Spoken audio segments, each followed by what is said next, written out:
Assalamualaikum warahmatullahi wabarakatuh. Berjumpa kembali dengan Ibu di mata pelajaran marketing. Kali ini kita akan membahas mengenai pasar monopsoni dan pasar oligopsoni. Yang pertama kita bahas mengenai pasar monopsoni. Pasar monopsoni adalah pasar persaingan tidak sempurna jenis monopsoni, yaitu salah satu bentuk pasar yang di dalamnya terdapat satu konsumen, biasanya pelaku usaha yang menjadi pembeli tunggal dan menguasai pasar komoditas. Ciri-ciri pasar monopsoni. Yang pertama, hanya ada satu pembeli. Umumnya pembeli itu merupakan pelaku usaha yang menjual kembali produk dari si produsen. Pelaku usaha tersebut kemudian menjual kembali produk itu dengan harga yang lebih mahal. Hal tersebut untuk mendapatkan keuntungan.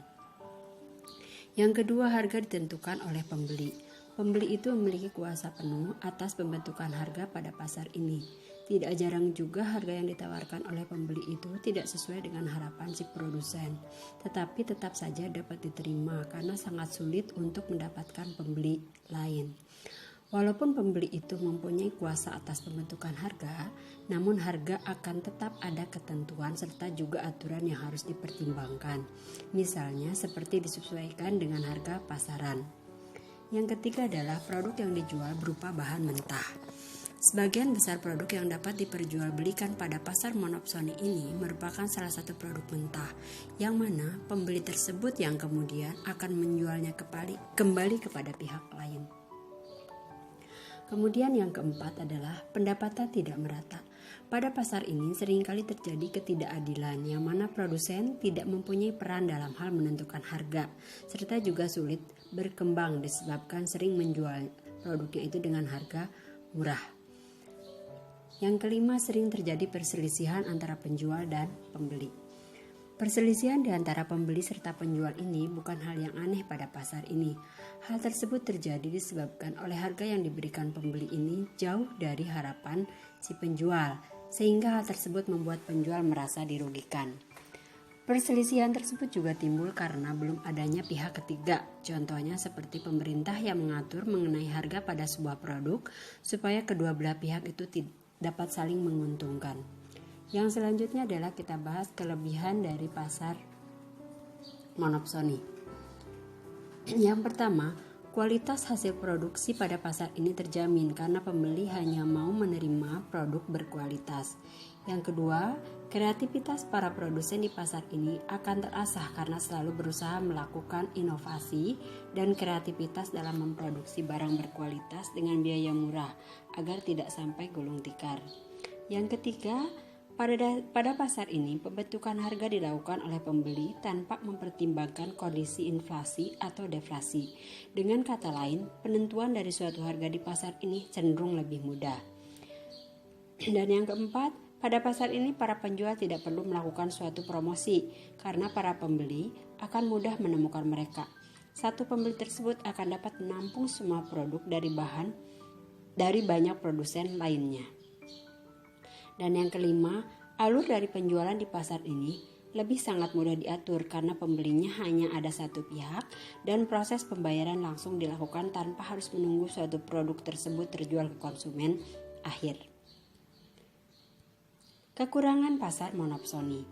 Pertama, pembeli bisa berlaku semena-mena. Sebagai penguasa dari pasar, tidak jarang para pembeli melakukan berbagai tindakan semena-mena terhadap produsen, khususnya dalam hal penentuan harga. Contohnya, pada saat biaya produksi meningkat karena adanya inflasi, para pembeli tidak mau membeli dengan harga jauh lebih tinggi, tapi tetap dengan harga sama. Yang kedua, aspirasi penjual tidak didengar. Pada pasar ini, masukan dan kritikan para produsen tidak diperhatikan oleh pembeli. Dengan kata lain, para produsen hanya bisa menerima keadaan dan berharap pembeli mau peduli dengan keinginan mereka. Dan yang ketiga adalah masalah ekonomi hanya ditanggung penjual.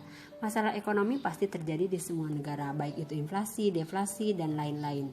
Kelemahan lain dari pasar ini adalah semua masalah perekonomian tersebut hanya ditanggung oleh produsen. Pembeli umumnya tidak peduli. Contoh dari pasar monopoli yaitu bahan baku kopi. Selanjutnya adalah kita bahas mengenai pasar oligopsoni. Pasar oligopsoni merupakan salah satu bentuk pasar persaingan tidak sempurna yang di dalamnya terdapat dua atau juga lebih pembeli, umumnya pelaku usaha yang menguasai pasar dalam hal penerimaan pasokan atau juga berperan sebagai pembeli tunggal atas suatu barang atau jasa di dalam suatu pasar komoditas. Kemudian ciri-ciri dari pasar oligopsoni. Yang pertama, terdapat beberapa pembeli. Di dalam pasar oligopsoni ini terdapat beberapa pembeli yang menguasai pasar, di mana tugasnya adalah membeli berbagai produk yang dihasilkan oleh para produsen. Meskipun menguasai pasar, para pembeli juga tidak bisa bertindak semaunya, karena akan mendapat merugikan dirinya sendiri. Jika para pembeli melakukan kesalahan, produsen ini bisa saja memilih pembeli lain yang punya jaringan dan juga dana yang kuat. Yang kedua, umumnya pembeli adalah distributor. Pada pasar ini sebagian besar para konsumennya ialah distributor. Mereka yang membeli suatu produk dapat dihasilkan produsen untuk dijual kembali kepada konsumen akhir. Produknya adalah bahan mentah. Semua produk yang dijual di pasar ini adalah produk mentah atau bahan setengah jadi yang harus diolah agar dapat digunakan. Para pembeli kemudian mengolah bahan mentah tersebut dan menjualnya ke konsumen akhir. Harga cenderung stabil. Di dalam pasar oligopsoni, para produsen dan konsumen saling memiliki ketergantungan satu sama lain, sehingga ketika para produsen menaikkan suatu harga, maka konsumen akan berpindah ke para produsen lain yang menawarkan harga lebih murah. Saat terjadi masalah perekonomian, misalnya terjadi suatu inflasi atau deflasi, maka para pihak produsen dan konsumen akan sama-sama menanggungnya. Selanjutnya yang kelima, jenis barang sedikit. Produk di pasar oligopsoni ini biasanya adalah komoditas, misalnya cengkeh, padi, susu sapi, dan lain-lain.